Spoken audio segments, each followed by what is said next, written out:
नमस्कार। आमने सामने में आप सभी का बहुत बहुत स्वागत है। आज हमारे साथ हैं राजस्थान कांग्रेस के जनरल सेक्रेटरी श्री सुशील शर्मा। सुशील जी, हमारे कार्यक्रम में आपका स्वागत। बहुत बहुत नमस्कार। CP Joshi ji railway minister बन गए, कांग्रेस और राजस्थान को बधाई। बहुत अच्छा एक निर्णय हुआ है। सीपी जोशी जी को रेल मंत्रालय मिला है। राजस्थान रेल के मामले में पिछड़ा हुआ है। मैं उम्मीद करता हूं कि उनके रेल मंत्रालय उनको मिलने से राजस्थान में आने वाले समय में रेल के मामले में भी आगे होगा। लेकिन आपको लगता है कि इससे कहीं कांग्रेस की छवि में सुधार आएगा? क्योंकि हमें नहीं लग रहा है, ऐसे लग रहा है जैसे शायद बहुत देरी हो चुकी है। बिल्कुल नहीं। रोड एंड ट्रांसपोर्ट हाईवेज का बहुत अच्छा काम माननीय जोशी जी ने किया। उससे पहले वो अपने ग्रामीण विकास और पंचायती राज मंत्रालय का काम उन्होंने बहुत ज़ोरदार तरीके से किया।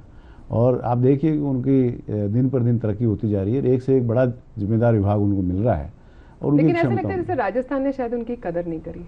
नहीं, सीपी जोशी जी ने जब पार्टी बिल्कुल 2003 में एक तरह से मतलब उसको दोबारा उन्होंने रिवाइव करके खड़ा किया। 2008 में वेरी सैडली इलेक्शन हार गए एक वोट से। अब आपके राजस्थान हाई कोर्ट ने उस इलेक्शन को इनवैलिड डिक्लेयर कर दिया। उस टाइम ऐसा क्यों नहीं किया कि इनको सीएम बना के फिर 6 महीने में कर लेते?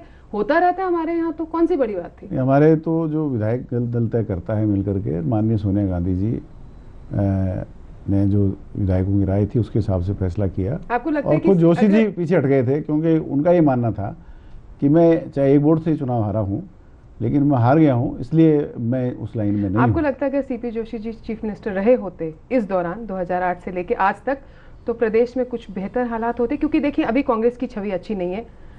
आप तो नहीं मान सकते, लेकिन मैं कह रही हूँ कांग्रेस की बहुत अच्छी छवि है। जिस तरह राजस्थान में अशोक जी गहलोत के नेतृत्व में लोकप्रिय सरकार काम कर रही है, जिस तरह निःशुल्क दवा योजना है, जिस तरह पशुओं के लिए निःशुल्क दवा है, जिस तरह 10 लाख गरीब लोगों को पक्के मकान बना के दिए जा रहे हैं, और जिस तरह आप नई नई योजनाएं राजस्थान सरकार ला रही है, योजनाएं बहुत अच्छा काम आपने जो पहली योजना का नाम लिया, मैं उसी के ऊपर आपसे सवाल करूंगी। मुख्यमंत्री निःशुल्क दवा योजना। मैं गांव की ढानियों की बात नहीं करूंगी। राजस्थान प्रदेश की राजधानी जयपुर में सबसे बड़ा सरकारी अस्पताल सवाई मानसिंह अस्पताल। क्या कांग्रेस के कार्यकर्ता, मैं मंत्रियों की बात नहीं कर रही हूँ, कार्यकर्ता जाकर अस्पताल में ये देखते हैं कि स्कीम अच्छे से लागू हो रही है, या बस रोज एक नई स्कीम लॉन्च कर दीजिए और हमारा काम खत्म? नहीं, निश्चित रूप से कांग्रेस के जो सक्रिय कार्यकर्ता हैं और जिनको अलग अलग जिम्मेदारियां दे रखी हैं वो अपना काम पूरा कर रहे हैं। और एक सीमा होती है, सरकार के कामों में कार्यकर्ता सीधा दखल नहीं दे सकता। उसका काम होता है वो देखे और बताए, सरकार को रिपोर्ट करे। और हम लोग कहते हैं, हमारे जो चिकित्सा मंत्री हैं और हमारे जो रिलेवेंट दूसरे डिपार्टमेंट हैं उनसे संबंधित मंत्री भी हैं, उनको भी हम रिपोर्ट करते हैं कि यहाँ सुधार की गुंजाइश है। लेकिन निःशुल्क दवा योजना में बहुत ज्यादा सुधार की गुंजाइश है। आधे से ज्यादा दवाइयां नहीं मिलती हैं, लोगों को बाहर जाके खरीदनी पड़ती हैं, वहां पे मुंह मांगे दामों में दवाइयां मिल रही हैं। तो आपको नहीं लगता कि पहले एक स्कीम अच्छे से चल जाए? बहुत अच्छी स्कीम है ऑन पेपर, बहुत फायदा हो सकता है आम आदमी को, लेकिन अगर हम अपनी राजधानी में ही इसको ढंग से लागू नहीं कर पा रहे तो गांव ढानियों की तो मैं बात भी नहीं करूंगी। मैं आपसे के सब प्रश्न से सहमत नहीं हूँ। बहुत अच्छी व्यवस्था चल रही है और बहुत ज्यादा दिक्कतें जो है सुधार की गुंजाइश हमेशा रहती है। मैं आज अस्पताल जाके खुद पेशेंट से बात करके आई हूँ, वो आपको बात बता रही जी। निगरानी की जरूरत है। ऐसी कोई बात है तो निश्चित रूप से इसमें हम अपने पार्टी मंच पे बात करेंगे और सरकार लेवल पे बात करेंगे। सुधार की गुंजाइश हमेशा रहती है। क्या राजस्थान की Congress is prepared for snap polls? बिल्कुल। राजस्थान मतलब हो सकते हैं, आपको लग रहा है कि सरकार गिरेगी? राजस्थान प्रदेश कांग्रेस कमेटी हमेशा तैयार रहती है, लेकिन समय से चुनाव होंगे। 2013 में विधानसभा होंगे, 14 के अंदर लोकसभा होंगे। जल्दीबाजी किसी को भी नहीं है। निश्चित रूप से केंद्र सरकार बहुमत के साथ काम कर रही है, राजस्थान सरकार पूर्ण से बहुमत के साथ काम कर रही है। बीच में जाने का कोई मतलब ही नहीं है। 22 एमएलए राहुल गांधी के पास क्यों गए थे फिर? हमारे कांग्रेस में एक डेमोक्रेसी है, डेमोक्रेटिक ऑर्गेनाइजेशन है। इसमें राहुल जी के पास या सोनिया जी के पास या दिल्ली में महामंत्री जी के पास या दूसरे नेताओं के पास जाते रहते हैं। एमएलए क्यों, आम कार्यकर्ता भी जाता है। आम कार्यकर्ता भी राहुल जी से अपॉइंटमेंट लेता है, सोनिया जी से अपॉइंटमेंट लेता है और मिलता है, जनता दर्शन में मिलता है। अपॉइंटमेंट नहीं मिलता तो हमारी कोई बुराई नहीं है। ये तो अपनी बात कहने का एक तरीका है। मुख्यमंत्री जी से मिलते हैं, दूसरे हमारे नेता हैं राजस्थान के वरिष्ठ, उनसे भी लोग मिल रहे हैं। ये आपकी बात सही है, डेमोक्रेसी है, मैं मानती हूँ इस चीज़ को। लेकिन डेमोक्रेसी में जैसे आपने कहा कि भाई आप जाके मिलिए, आपके समर्पित कांग्रेस कार्यकर्ता के नाम से पोस्टर लगवाए गए कि यहाँ के जो सिटी कांग्रेस प्रेसिडेंट है उनको उनके पद से हटाया जाए। ये नौबत क्यों आती है? क्या है, क्योंकि देखिए कहीं ना कहीं जो आपका लोएस्ट वर्कर है उसका मोराल टूटता है। ऑल इंडिया कांग्रेस कमेटी ने एक पॉलिसी बनाई जी, उसके तहत हर स्टेट में स्टेट लेवल पे क्या पद होंगे, जिला लेवल पे क्या पद होंगे और ब्लॉक लेवल पे क्या पद होंगे। ये एक सिस्टम हमारी CWC ने, वर्किंग कमेटी ने बना के पार्टी को दिया है। उसी के अनुरूप पद जो हैं भरे जा सकते हैं। कांग्रेस में कार्यकर्ताओं की कमी नहीं है, कार्यकर्ता एक से एक अच्छे कार्यकर्ता कांग्रेस में है, और उन पदों की सीमितता को ध्यान में रखते हुए हम उनको एडजस्ट नहीं कर पाए। लेकिन ये भी गलत है ना कि पद क्यों जरूरी है जी? जब आप अगर आप मतलब राजनीति में सेवा भाव से आ रहे हैं तो ये पद, ये मंच पर बैठना, उसके साथ में बैठा, मैंने फोटो खिंचाई, इससे कब उभरेंगे हम लोग? ये कार्यकर्ता की भावना होती है कि वो लाइमलाइट में आए, उसको मौका मिले और क्रेडिट चाहिए। पहले वो होती है राजनीति में, जो आदमी आता है वो कोई संत महात्मा तो आते नहीं जो अपने जाजे में बैठ के चले जाए। राजनीति में जो आता है आदमी वो आगे बढ़ने के लिए आता है, अपने मौके को जितना बना सकता है वो बनाने की कोशिश करता है। लेकिन जरूरी है कि वो समर्पित रूप से एक अनुशासित सिपाही के रूप में अपना काम करता रहे। आज मेरे पीछे, मैं मेरा उदाहरण देता हूँ एक कार्यकर्ता के लिए। मैं एक छोटे से गांव में पैदा हुआ, जयपुर में आके मैं अध्ययन किया। आप तो बिल्कुल ग्रासरूट से बड़े हैं। और बिल्कुल ब्लॉक कांग्रेस का 1983 में यूथ कांग्रेस का अध्यक्ष रहा हूँ। जब से लेके NSY में काम किया, ये यूथ कांग्रेस में काम किया, सेवादल में काम किया, लीगल सेल 10 साल पूरे राजस्थान घूम के मैंने राजस्थान में जमाया है। अच्छे नेशनल कॉन्फ्रेंस जयपुर में किए हैं और बिना पूछे बिना मांगे मुझे प्रदेश कांग्रेस का महामंत्री पद बनाया है। तो ये तो मैं कार्यकर्ता का ही सम्मान मानता हूँ कि पार्टी नेतृत्व बिना मांगे, बिना कहीं गए आपको बुला करके ये करा कि आपको महामंत्री बनाया जाता है। तो इससे बड़े और कार्यकर्ता के लिए क्या बात हो सकती है? कार्यकर्ताओं को थोड़ा सा संबल रखना चाहिए और पहले मेहनत करनी चाहिए। निश्चित रूप से हम मेहनत करके आए हैं और दूसरे लोगों को भी सीखना चाहिए।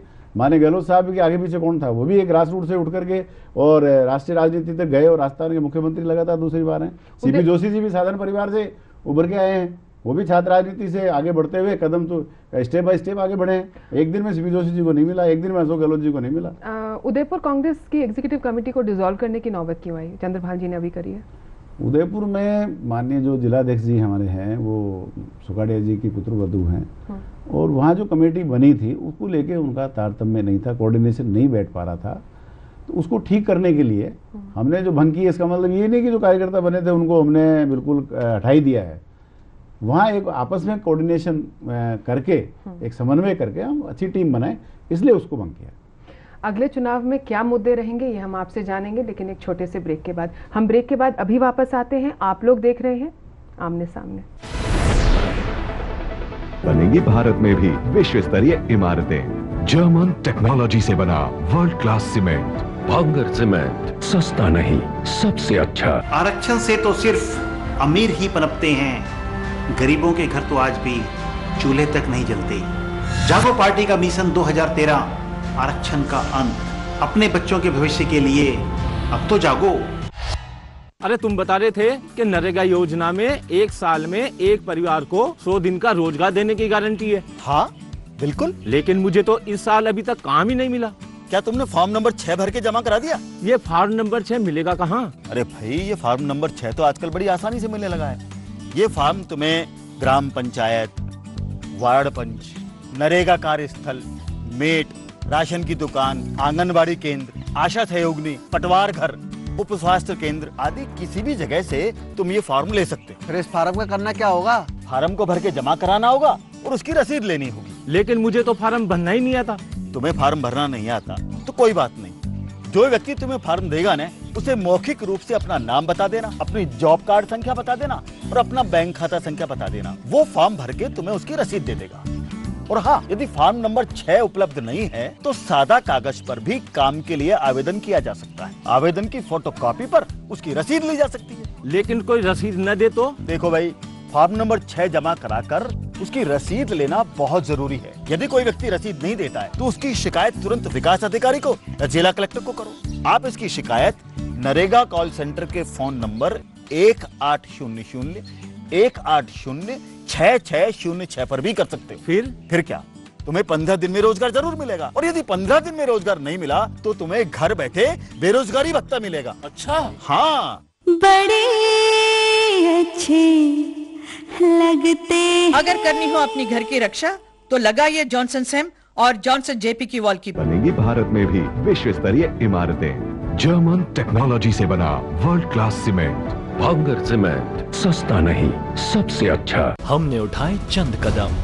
अप्रवासी भारतीय मूल और विशिष्ट श्रेणी के उद्यमियों के लिए प्राथमिकता के आधार पर भूमि आवंटन।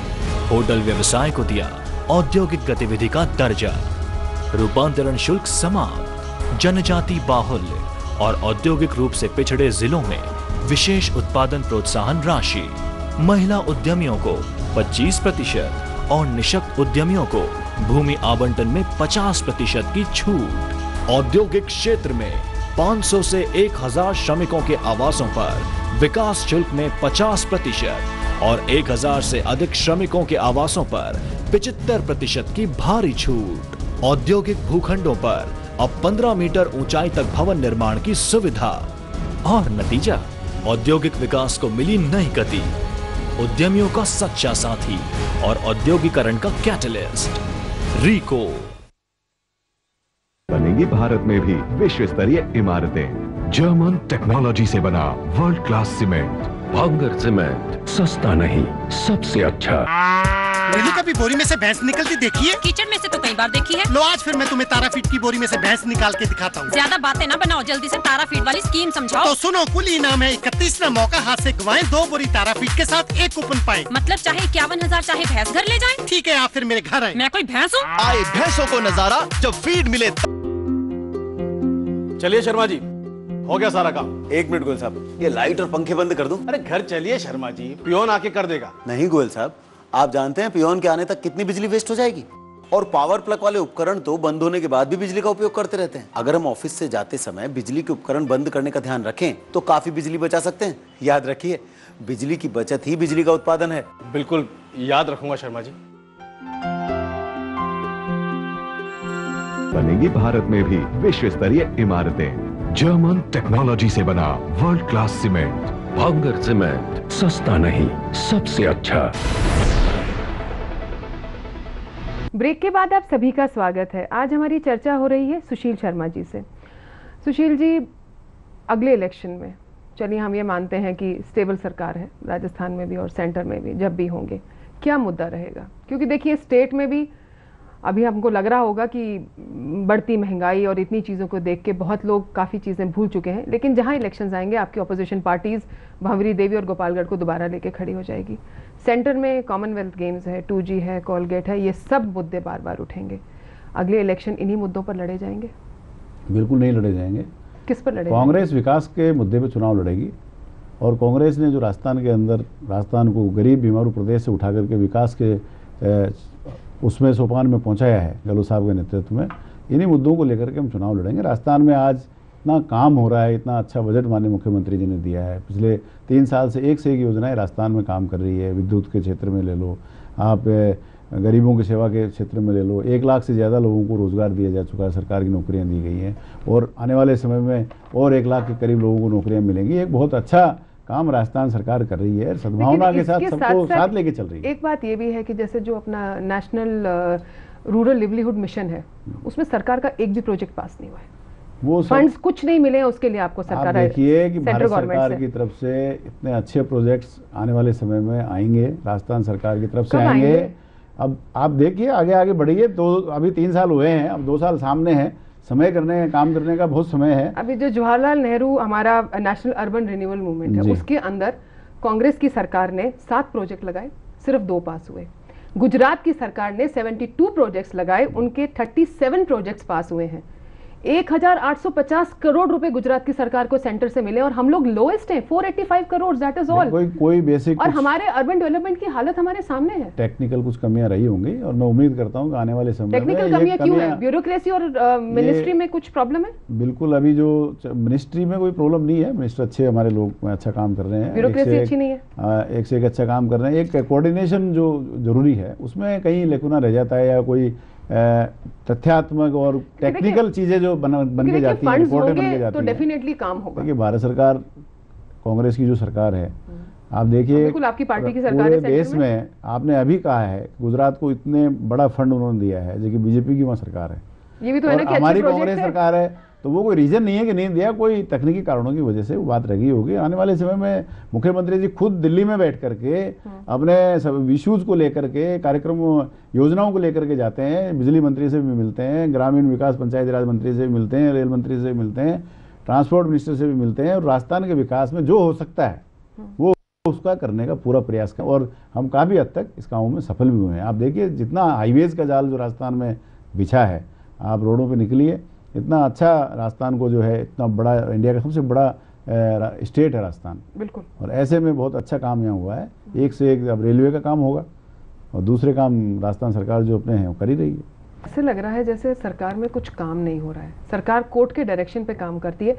मैं बहुत दूर नहीं जाऊंगी, आप भी जयपुर की सड़कों पर ही चलते हैं। जयपुर की सड़कों का क्या हाल हो रहा है आज के दिन? सड़कें कम है, खड्डे ज्यादा हैं। बरसात के समय में गार्बेज के डैम्प्स की हमको जरूरत ही नहीं है, क्योंकि हमारा पूरा सिटी, हमारा गुलाबी नगर एक कूड़े का ढेर पूरा बन चुका है। कब तक? नहीं, बिल्कुल आप जो कह रहे हैं उसमें काफ़ी हद तक जो है हम मान सकते हैं कि शहर में बरसात के समय में ये सड़कें जल्दी टूटती हैं, और अभी हमारे सड़कें अच्छी नहीं बनी होंगी, माल खाया गया होगा तो टूटेंगी। अभी यूडीएस मिनिस्टर साहब ने मीटिंग लेकर के बाकायदा सड़कें कैसे क्वालिटीदार बने इसकी ट्रेनिंग का प्रोग्राम रखा है। अभी कल ही के अखबारों में, टीवी चैनल्स ने ये चीज बताई है। आपने तो हमें और भी घबरा दिया। अभी ट्रेनिंग का प्रोग्राम रखा है, कब वो क्वालिटी होगी, कब सड़कें बनेंगी? सड़कें बनती रहेंगी, टूरिस्ट सीजन आगे चला जाएगा। आगे से जो शिकायतें आई उसको दूर करने के लिए ये एक अच्छा कार्यक्रम है कि ट्रेनिंग्स बाकायदा क्वालिटी और जो भी इसमें तकनीकी चीज़ें ज़रूरी हैं उसको हम किस तरह से मेंटेन करें, किस तरह से विश्व स्तरीय सड़कें बनाएं, किस तरह से जो दुनिया में नई टेक्नोलॉजी आई उसको कैसे यूज़ करें। अभी यूडीएस मिनिस्टर साहब जो है सिंगापुर जाके आए हैं, मलेशिया जाके आए हैं, और वहाँ पूरा जो ट्रांसपोर्ट का नया सिस्टम है उसको देख के समझ के आए हैं, तो उसका भी फायदा जयपुर को मिलेगा। मेट्रो हमने शुरू की है, मतलब हम लोग ये उम्मीद करें कि जाने से पहले सिंगापुर जैसी सड़कें यहाँ बनवा के जाएगी कांग्रेस। आए हैं, बिल्कुल बनाएंगे, हम वापस आएंगे, जाएंगे कहीं नहीं, हम यही हैं, पूर्ण बहुमत के साथ आएंगे, और जो कमी रह गई पिछली बार कार्यकर्ताओं से वो अब के नहीं रहेगी। कांग्रेस की सरकार वैट घटाएगी ताकि आम आदमी पे थोड़ा सा बोझ कम हो, ये हम आपसे जानेंगे एक छोटे से ब्रेक के बाद। हम ब्रेक के बाद अभी वापस आते हैं, आप लोग कहीं जाना नहीं। बनेगी भारत में भी विश्व स्तरीय इमारतें। जर्मन टेक्नोलॉजी से बना वर्ल्ड क्लास सीमेंट। भांगर सीमेंट, सस्ता नहीं, सबसे अच्छा। नीलू कभी बोरी में से भैंस निकलती देखी है? कीचड़ में से तो कई बार देखी है। लो आज फिर मैं तुम्हें ताराफीट की बोरी में से भैंस निकाल के दिखाता हूँ। ज्यादा बातें ना बनाओ, जल्दी से ताराफीट वाली स्कीम समझाओ। तो सुनो, कुल इनाम है 31वां मौका हाथ से गवाएं 2 बोरी ताराफीट के साथ 1 कूपन पाए। मतलब चाहे 51,000 चाहे भैंस घर ले जाएं? ठीक है, आप फिर मेरे घर आए। मैं कोई भैंस हूँ? आए भैंसों को नजारा जब फीड मिले। बनेगी भारत में भी विश्व स्तरीय इमारतें। जर्मन टेक्नोलॉजी से बना वर्ल्ड क्लास सीमेंट। भांगर सीमेंट, सस्ता नहीं, सबसे अच्छा। पैराथी, सर्वोत्तम फुटवेयर कंपनी।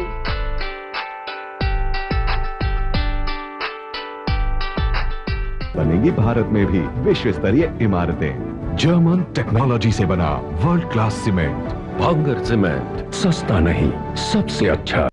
मंगलम बिल्डर्स, आपका सपना हमारा प्रयास। Rajasthan biggest central park, Rajasthan biggest swimming pool, Rajasthan biggest club house, Rajasthan biggest society. अब सब कुछ होगा बिग आपकी अपनी पिंक सिटी में। मंगलम्स आनंदा। मंगलम बिल्डर्स, आपका सपना हमारा प्रयास। बनेगी भारत में भी विश्व स्तरीय इमारतें। जर्मन टेक्नोलॉजी से बना वर्ल्ड क्लास सीमेंट। भांगर सीमेंट, सस्ता नहीं, सबसे अच्छा।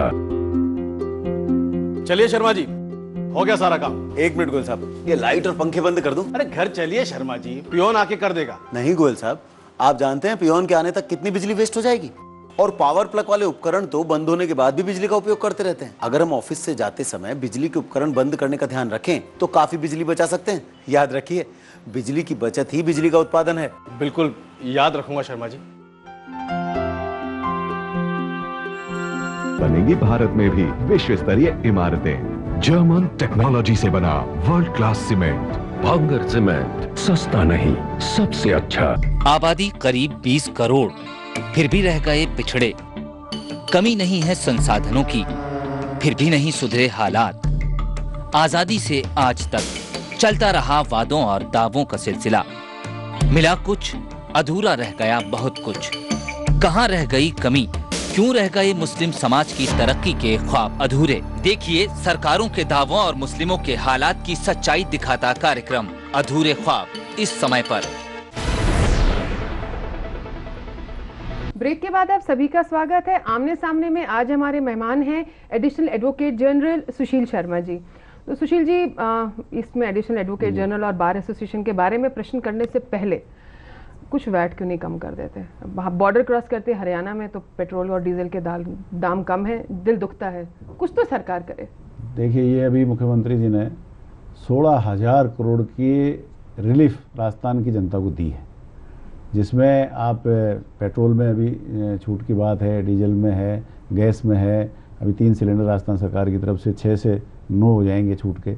वापस हमें लग रहा है कि वो पुराने रान वाले जमाने में 2 चले रुपए गए। किलो अनाज में गरीबों को हम दे रहे हैं। ऐसी इतनी सुविधाएं जो अभी आपने देखा होगा कि पूरा एक डिटेल नोट सरकार ने जारी किया है। 16,000 करोड़ की सुविधाएं राजस्थान की जनता को महंगाई से मुक्ति दिलाने के लिए, उनको आर्थिक मदद करने के लिए राजस्थान सरकार ने की है। दिख नहीं रही, उसका असर आम जनता में है। देखिए, मैं तो आम आदमी की अगर बात करूं, जो आदमी साइकिल से चल रहा है शायद उस पर फर्क नहीं पड़ता, लेकिन एक जो मिडिल क्लास है, जो हर सिटी को सस्टेन करती है, सारा बोझ उसके ऊपर डाला जा रहा है। उनके लिए रिलीफ कहाँ है? देखिए, कर्मचारियों की जहाँ तक बात है, भारत सरकार ने अभी 7% इनका डीए बढ़ाया है, और राजस्थान सरकार भी 14% उसके ऊपर बाकी चीजें लगा दी। और राजस्थान सरकार भी ये जल्दी फैसला करेगी, क्योंकि ये तय है कर्मचारी संगठनों के और इनके बीच में कि भारत सरकार जैसे जैसे जो चीज़ बढ़ाएगी, राजस्थान के कर्मचारियों को भी वो लाभ मिलेगा। तो महंगाई बढ़ रही है तो इनका डीए भी बढ़ रहा है, इनका सारी सुविधाएं बढ़ रही हैं, तनख्वाहें बढ़ रही हैं। बिल्कुल सही बात है, एक हाथ दो और दूसरे हाथ लो। ये एक सिस्टम है, और सिस्टम में जो पूरे अंतर्राष्ट्रीय स्तर पे जो एक दबाव है, आप देखिए अमेरिका, यूरोप जैसे देश जो है, बैंक उनके बंद हो रहे हैं, कंगाली की स्थिति में चल रहे हैं। तो जनता का पैसा जनता के पास ही है, जो घाटा है उसको कैसे पूरा किया जाए, और जो छूटे हैं, जो आज स्थिति हमारी बिल्कुल अलग है, तो हमें अंतर्राष्ट्रीय जगत से कंधा मिला के चलना होगा। तेल के भाव बढ़ रहे हैं, दूसरी चीज़ों के भाव बढ़ रहे हैं तो रेट बढ़ जाती है, और कम होते हैं तो कम हो जाती है। आप एक लॉयर हैं जी, बाय और करियर और अपने पेशे से। जयपुर बार एसोसिएशन के प्रेसिडेंट रह चुके हैं, जनरल सेक्रेटरी रह चुके हैं, ऐसी क्या को उसी से निकालने एक बार ऐसी स्थिति बन गई पिछले साल? देखिए, क्या है कि कुछ लोग राजनीति से प्रेरित होकर के कि हम बढ़ रहे हैं, हमने बार के सेक्रेटरी रहे, अध्यक्ष रहे, हमने करोड़ों के काम किए, वहाँ चैम्बर्स बनाए, वहाँ फैसिलिटीज़ दिलवाई, वहाँ लाइब्रेरी डेवलप की, पानी की व्यवस्था की, अंडरग्राउंड पार्किंग व्यवस्था की। मैंने गलो साहब ने खुद जा करके वहाँ पर हमें न्यायालय के लिए अलग से परिसर दिया, 16 करोड़ रुपए मंजूर किए, और अभी वेलफेयर फंड में हमने अमेंडमेंट करवाया वकीलों के वेलफेयर के लिए। क्या हुआ? लेकिन कुछ लोग जो है राजनीति से प्रेरित होकर के उन्होंने इस तरह का एक कोई किया, जिससे अखबारों को उसको बहुत ज़्यादा हाईलाइट हुआ। लेकिन हमारे साथियों ने उस गलती को माना, और हमने जब उनके सामने बात रखी तो उसको स्पष्टीकरण के बाद में पूरे जनरल हाउस ने ध्वनिमत के साथ, सर्वसम्मति के साथ हमारा जो निष्कासन था उसको रद्द किया, और मेरे साथ 5 हमारे जो साथी दूसरे थे उनका भी निष्कासन मेरी वजह से रद्द होकर के मुख्य धारा में वापस आए। देखिए, lawyers are the first persons to uphold the justice. आप तो खैर 2 स्तंभ से कनेक्टेड हैं, आप तो अपने पॉलिटिक्स से भी कनेक्टेड हैं और लेजिस्लेटिव और अपने इसमें भी हैं, लॉ में भी हैं। जब वकील खुद सड़कों पर उतरते हैं तो एक आम जनता में ये इमेज बनती है कि जब इन्हीं को न्याय पे भरोसा नहीं है तो हम क्या हैं? ऐसी नौबत क्यों आती है? वो क्या होता है कि हम वकील समुदाय में भी काफ़ी युवा साथियों का आगमन हुआ है। 1 लाख करीब हमारे वकील साथी रजिस्टर्ड हो रहे हैं, 90,000 करीब हो चुके हैं, और ये चुनाव आने से पहले मैं मानता हूँ 1 लाख करीब हो जाएंगे। तो एक आक्रोश की भावना, जो नए यंग पीढ़ी आई है उसके अंदर एक आक्रोश की भावना रहती है। आक्रोश की भावना देश के लिए करो ना, अपनी सारी एनर्जी को आप पॉजिटिवली क्यों नहीं चैनलाइज करते? हमारी पूरी कोशिश रहती है, चाहे बार काउंसिल हो, चाहे बार एसोसिएशन हो, कि हमारे युवा साथी इस तरह का कोई कदम नहीं उठाएं जिससे समाज में उनको नीचा देखना पड़े, समाज में उनको बुरा सुनना पड़े। और धीरे धीरे सुधार हो रहा है, बारे में बुरा सोचे, सुधार हो रहा है धीरे धीरे। हम लोग आपस में एक अच्छा बेहतर तालमेल बना के चल रहे हैं, और उम्मीद करता हूँ कि हमारे युवा साथी समाज के हितों का भी ध्यान रखेंगे, और इस तरह का कोई प्रदर्शन नहीं हो जिससे हम लोगों की छवि पे विपरीत असर पड़े। आखिरी प्रश्न आपसे, आज तक नहीं हुआ कि राजस्थान में कभी भी स्प्लिट असेंबली आई हो, या तो पूर्ण बहुमत कांग्रेस को मिला है या पूर्ण बहुमत भाजपा को मिला है, लेकिन क्या इस बार अब जो कमिंग इलेक्शंस हैं उसमें हम लोग एक फ्रैक्चर्ड वर्डिक्ट देखेंगे? अगला जो चुनाव आएगा उसमें पूर्ण बहुमत आप देखेंगे, और कांग्रेस का देखेंगे, और पूरी ताकत के साथ हम लोग, जनता ने महसूस किया कि पूर्ण बहुमत होता तो आज और तेजी से काम हो सकता था।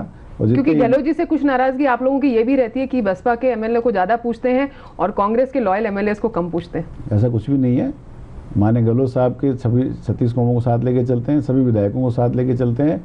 और इवन देन विपक्ष के विधायकों के क्षेत्र में भी कोई भेदभाव नहीं है। जो भी क्षेत्र है राजस्थान का, पूरे राजस्थान में समग्र विकास हो और पूरे राजस्थान इंडिया में नंबर 1 पे आए, ये माननीय गहलोत साहब की भावनाएं, पूरी कांग्रेस पार्टी की भावनाएं हैं। और पूरी पार्टी, संगठन और सरकार दोनों मिलकर के काम कर रहे हैं। और 2013 में हम हमारी सरकार पूर्ण बहुमत के साथ बनाएंगे और 14 में राहुल गांधी जी को प्रधानमंत्री बनाएंगे। मुझे एक बात बताइए, राजस्थान कांग्रेस ने यूपी की कांग्रेस की हार से क्या सीखा है? हमें जो सबक वहाँ मिला है उसको ध्यान में रखते हुए हमने राहुल जी की जो मार्गदर्शन है, उनकी भावनाओं को ध्यान में रखते हुए राजस्थान में बहुत अच्छा कार्यक्रम माननीय चंद्रभान जी के नेतृत्व में दिया है। माननीय मुकुल वासनिक जी, माननीय गहलोत साहब ने उसको अप्रूव किया है। हमने पहली बार 400 हमारी ब्लॉक कांग्रेस कमेटियों का गठन हुआ है। पहली बार आप देखिए बूथ लेवल पे 45,000 हमारे BLAs बन रहे हैं, जो इलेक्शन कमीशन के डायरेक्शन से BLOs के साथ मिलकर के काम करेंगे। और हमारे जो गरीब, पिछड़े और अल्पसंख्यक भाई जिनका नाम वोटिंग लिस्ट में जुड़ने से रह जाता है या कट जाता है, उसको दुरुस्त करने में, मतदाता बनाने में उसे मदद करेंगे। और इसी के साथ आप देखिए कि हमारे नगर कांग्रेस इकाइयों का गठन हो चुका है। हमारी ग्राम इकाई कांग्रेस का गठन हम कर रहे हैं। जो यूपी में जो बेस ग्रास रूट पे जो कमी नजर आई, वो हम माननीय चंद्रभान जी के नेतृत्व में राजस्थान में पूरा कर रहे हैं। और ये एक मॉडल स्टेट है राजस्थान कांग्रेस संगठन के रूप में। आपने जो ये एक बात कही कि हर भारतीय मतदाता हो और अपना मत समझदारी से डालें, बिल्कुल इन्हीं शब्दों के साथ आपका बहुत बहुत शुक्रिया। नमस्कार। तो ये थे सुशील शर्मा जी। अगले रविवार हम फिर होंगे आपके बीच, तब तक हमें इजाजत दीजिए। नमस्कार, जय हिंद।